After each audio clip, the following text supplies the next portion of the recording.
gente, tudo bem? Meu nome é Andressa Mendes e sejam bem-vindos para mais um vídeo do canal. E hoje eu trouxe um vídeo muito interessante que eu não vejo frequentemente no YouTube, que eu gostaria muito que tivesse. Mas não deixa de ser um vlog, então vamos começar esse vlog direito. Eu estou indo tomar banho, tô com minhas coisas aqui. Ah, essa aqui é a Josefina, ó, prazer pra vocês que não conhecem. Vou tomar meu banho e aí a gente começa esse vlog. Então, já volto. Pronto, gente, já tomei banho, agora eu vou começar a ler. Eu vou pegar minhas coisas e levar pra sala.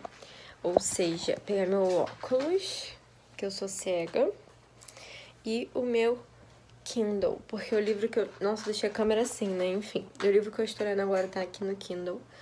E...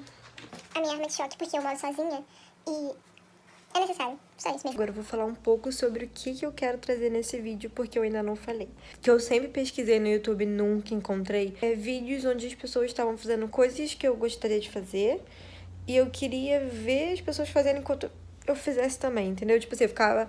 Por exemplo, o que eu vou fazer hoje? Eu queria ler, mas eu estava sem motivação pra sentar e ler.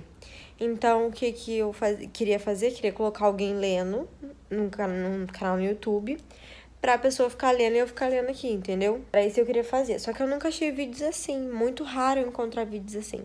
Por exemplo, de estudos tem bastante. De eu estar estudando e a outra pessoa tá estudando, botar no vídeo no YouTube e ficar estudando. Isso tem bastante. Mas agora em relação à leitura, à costura, por exemplo, eu sempre quis ver algum vlog onde alguém estivesse costurando e eu não achava. Por isso que no meu antigo canal que deu ruim, tem um vídeo que eu postei costurando, porque eu gosto desse tipo de coisa e não achava no YouTube.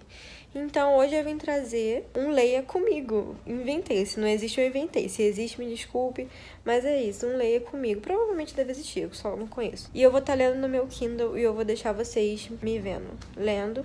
E aí você me coloca aí de ladinho, no seu computador, no seu celular, onde você quiser, e vai fazer o que você tem que fazer. Se você quer ler, vai ler, lê junto comigo. Se você quer estudar, vai estudar enquanto eu leio.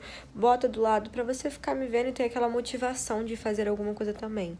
Então eu acho muito interessante, eu quero trazer mais vídeos assim pra cá pro canal. E eu espero muito que vocês gostem. Então vamos lá, né? Vou começar a ler aqui. Hidrate-se. Comecei a ler aqui. Quero saber que vocês me digam aqui nos comentários em que página você estava quando começou esse vídeo e que página você terminou quando terminou o vídeo. Eu tô olhando no Kindle, é porcentagem, eu tava na porcentagem 21, se não me engano, quando comecei, e vamos ver em que porcentagem eu vou estar quando terminar, tá bom?